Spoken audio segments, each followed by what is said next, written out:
Hey everyone and welcome back to another video. Today I'm going to show you how you can add a Snapchat story. Basically it's pretty easy. A story is something that you can post and people can see for around 24 hours and then it's going to disappear forever, okay? So how you can do a Snapchat story is basically, there are two ways. Either you post a snap, like basically I open Snapchat over here and let's say I want to post a story and I take a photo of something, okay? Then I want to post it to my story.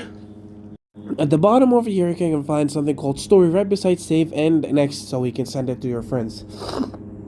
You can find story. If you click on it, you're going to post that story, and basically everyone can see it. And if you do want to actually post something that is on your device, as a story, as Snapchat story, you're going to navigate to the top left corner on your Bitmoji, and from there, your Bitmoji, you're going to click on Add a Snap.